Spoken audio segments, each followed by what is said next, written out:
Last year ఇదే టైంకి మేము ఒక బిగ్గెస్ట్ అచీవ్మెంట్ చేసాం అనమాట. సో లాస్ట్ ఇయర్ ఇదే టైంలోని గోలి శ్యామల అనేసి 150 కిలోమీటర్లు స్విమ్మింగ్ చేశారు కదా. ఈ రోజున మేము సముద్రంలోనే ఉండి ఆవిడకి సపోర్ట్గా కయాకింగ్ చేస్తూ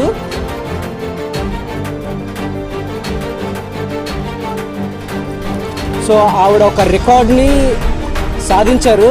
సో ఆ రికార్డులో మేము కూడా ఆవిడకి సపోర్ట్ చేస్తూ కయాకింగ్గా వైజాగ్ నుంచి కాకినాడ వరకు ఆవిడ సపోర్ట్గా వెళ్ళాము.